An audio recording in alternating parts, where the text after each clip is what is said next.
Assalamualaikum warahmatullahi wabarakatuh. Alhamdulillah wassalatu wassalamu ala Rasulillah wa ala alihi wa sahbihi wa mawalah. La khala wa la quwata illa billah, amma ba'du. Wa qala Allah ta'ala fil Qur'anil Karim, a'udzu billahi minasyaitonir rajim. Bismillahirrahmanirrahim. Walladzi ba'asa fil ummiyyin rasulan minhum yatlu 'alaihim ayatihi wa yuzakkihim wa yu'allimuhumul kitaba wal hikmah wa in kanu min qablu lafi dhalalim mubin. Al-ayah. Pertama, mari kita panjatkan puja dan puji syukur kepada Allah Subhanahu wa taala yang telah memberikan berbagai macam nikmat kepada kita sekalian, sehingga pada kesempatan kali ini kita masih diberi kesempatan hidup oleh Allah Subhanahu wa taala. Dengan kita diberi kesempatan hidup oleh Allah, maka kita bisa melakukan amalan-amalan soleh, amalan-amalan yang diridhoi oleh Allah Subhanahu wa ta'ala. Bapak Ibu hadirin yang berbahagia, pada hari ini ingin saya sampaikan tentang pentingnya tazkiyatun nafs. Apa yang dimaksud dengan tazkiyatun nafs?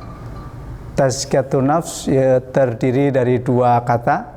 Yang pertama tazkiyah. Tazkiyah cara bahasa sama dengan tatahur, yaitu bersuci. Sedangkan an-nafsun yaitu jiwa. Jadi tazkiyatun nafs yaitu pensucian jiwa manusia. Salah satu misi yang diemban oleh baginda Rasulullah sallallahu alaihi wasallam yaitu dalam rangka untuk mensucikan umat manusia. Hal ini seperti yang digambarkan dalam Al-Quran, dalam surat Jum'ah ayat 2, A'udzu billahi minasyaitonir rajim. Bismillahirrahmanirrahim.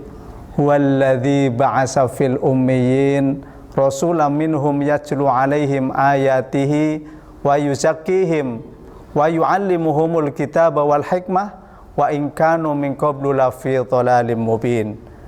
Walladzi ba'asa fil ummiyyin, dialah Allah yang telah mengutus seorang rasul yang ummi, minhum dari golongan mereka, yatlu 'alaihim ayatihi, yang membacakan ayat-ayatnya kepada mereka, wa yuzakkihim, dan mensucikan mereka, wa yu'allimuhumul kitab, dan mengajarkan kepada mereka Alkitab, Al-Qur'an Karim, wal hikmah, dan sunnah Rasulullah sallallahu alaihi wasallam, wa in kanu min qablu lafi dhalalum mubin, sesungguhnya mereka dalam kesesatan yang nyata.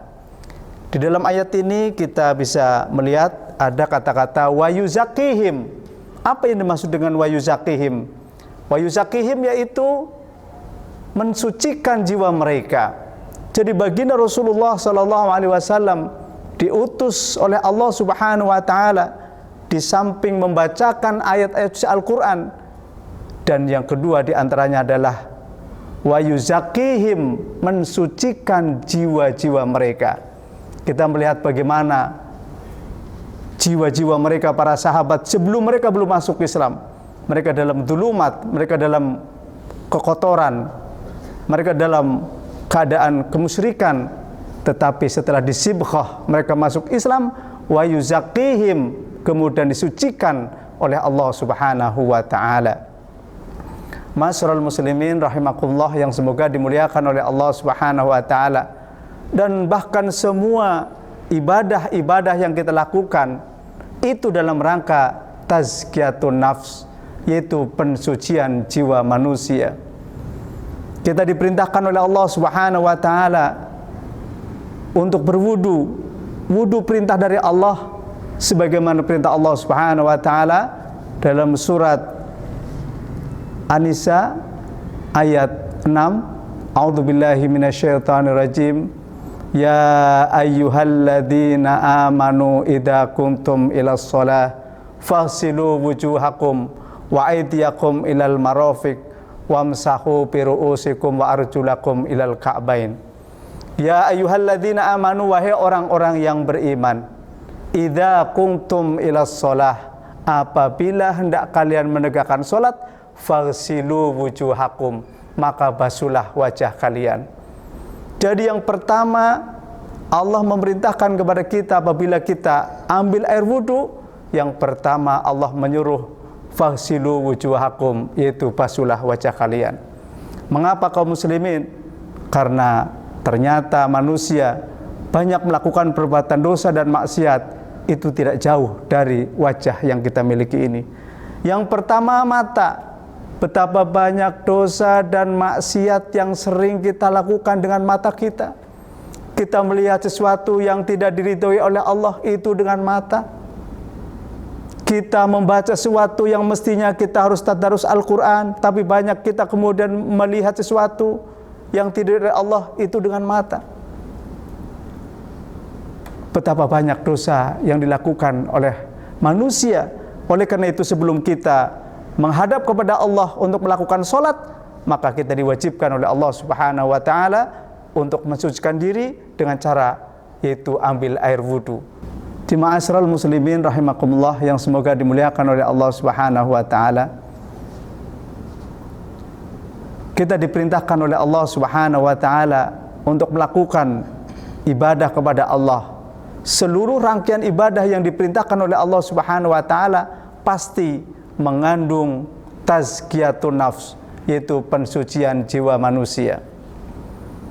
Kita diperintahkan oleh Allah untuk berwudu. Wudu ini dalam rangka tazkiyatun nafs, sebagaimana firman Allah Subhanahu wa ta'ala di dalam surat An-Nisa ayat 6. A'udzubillahi minasyaitonirrajim. Ya ayyuhalladzina amanu idza qumtum ilas shalah faghsilu wujuhakum wa aydiyakum ilal marafiq. Al-ayah. Wahai orang-orang yang beriman, idza qumtum ilas shalah, apabila hendak menegakkan salat, faghsilu wujuhakum, maka yang pertama basuhlah wajah kalian. Mengapa kaum muslimin wajah yang kita basuh? Karena ternyata manusia banyak melakukan perbuatan dosa dan maksiat, itu tidak jauh dari wajah kita ini.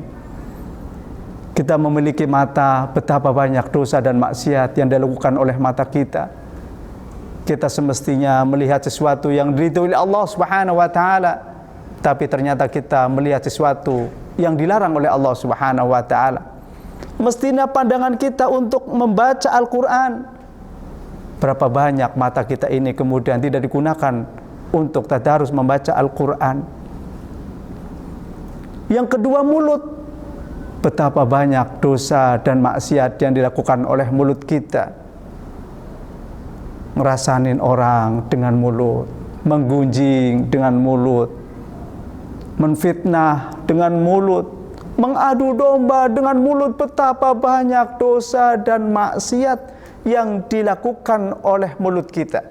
Pantas dan wajar apabila kita ingin bertemu dengan Allah, apabila kita ingin melakukan sholat, maka sucikan wajah kita ini. Ya ayyuhalladzina amanu idza kuntum ilas shalah faghsilu wujuhakum. Wahai orang-orang yang beriman, apabila kalian hendak menegakkan sholat, faghsilu wujuhakum, maka basuhlah wajah kalian, karena wajah kalian banyak melakukan perbuatan dosa. Dosa maksiat kepada Allah Subhanahu wa ta'ala tidak jauh dari pandangan kita. Oleh karena itu kaum muslimin yang semoga dirahmati oleh Allah Subhanahu wa ta'ala, ya, kadang kita ngerasain orang dengan mulut, ya, kita cerewet dengan mulut, ya. Banyak orang melakukan perbuatan dosa maksiat, yaitu gara-gara manusia tidak bisa menjaga mulut kita. Yang kedua, kata Allah Subhanahu wa ta'ala, wa aydiyakum ilal marafiq, yaitu kedua tangan kalian sampai ke siku-siku. Ini menandakan bahwasanya manusia banyak melakukan perbuatan dosa dan maksiat tidak jauh dari tangan kita. Mungkin kita pernah mengambil sesuatu yang bukan haknya, dilakukan oleh tangan kita. Mungkin kita pernah tanda tangan yang sesuatu itu tidak diperbolehkan dalam ajaran Islam, tetapi mungkin kita pernah melakukan tanda tangan yang itu bukan yang diperintahkan oleh Allah Subhanahu wa taala, sehingga melakukan perbuatan dosa dan maksiat. Wa aydiyakum ilal marafiq, maka basuhlah kedua tangan kita ini sampai ke siku-siku.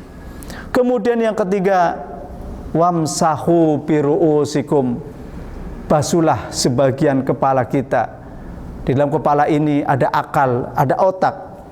Kita senantiasa apabila kita mau melakukan perbuatan-perbuatan yang diridhoi oleh Allah Subhanahu wa taala, maka haruslah dengan memulainya yaitu berpikir yang jernih, yaitu dengan cara wamsahu bi ru'usikum, yaitu basuhlah kepala kita agar tidak memiliki pandangan-pandangan yang tidak sesuai dengan Al-Quran dan Sunnah Rasulullah Sallallahu Alaihi Wasallam. Yang terakhir, wa arjulakum ilal ka'bain, yaitu kedua kaki kita ini sampai ke mata kaki. Ini menandakan bahwa manusia banyak melakukan perbuatan dosa dan maksiat. Itu tidak jauh dari kaki kita, langkah kita. Kaki kita yang mestinya harus melangkahkan ke majelis taklim, yang seharusnya melakukan ke masjid untuk melakukan sesuatu yang diridhoi oleh Allah Subhanahu wa taala, tetapi berapa banyak langkah kita yang kemudian tidak digunakan untuk yaitu melangkahkan kaki kita ini yang diridhoi oleh Allah Subhanahu wa taala. Ma'asyiral muslimin yang semoga dimuliakan oleh Allah Subhanahu wa taala, Allah memerintahkan kita untuk berwudu dalam rangka tazkiyatun nafs, yaitu mensucikan jiwa hati kita atau jiwa kita. Yang kedua, memasuki sholat. Sholat itu pun dalam rangka tazkiyatun nafs, yaitu pensucian jiwa manusia. Bukankah kaum muslimin bahwasanya apabila kita melakukan sholat itu dalam rangka mensucikan jiwa kita, yaitu mensucikan apa yang pernah kita lakukan, dosa-dosa yang pernah kita lakukan. Sebagaimana dalam sebuah hadis yang diriwayatkan oleh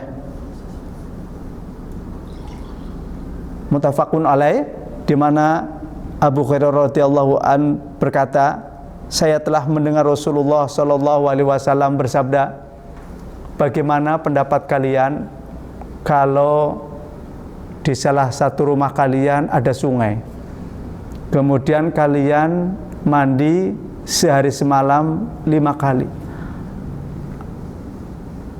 Kata Rasulullah, apakah masih ada daki yang menempel di tubuh kalian? Kemudian sahabat menjawab, ya Rasulullah, tentu badan kami ini akan bersih. Itulah gambaran orang yang melakukan sholat. Manakala dia sholat 5 kali sehari malam 5 kali, maka insya Allah ini dalam rangka mensucikan jiwa kita, yaitu perumpamaan orang yang sholat sebagaimana mereka yakni sedang mensucikan badannya, yaitu 5 kali sehari mandi di sungai. Oleh karena itu kaum muslimin, apabila kita melakukan sholat itu pun dalam rangka tazkiyatun nafs, yaitu mensucikan jiwa manusia.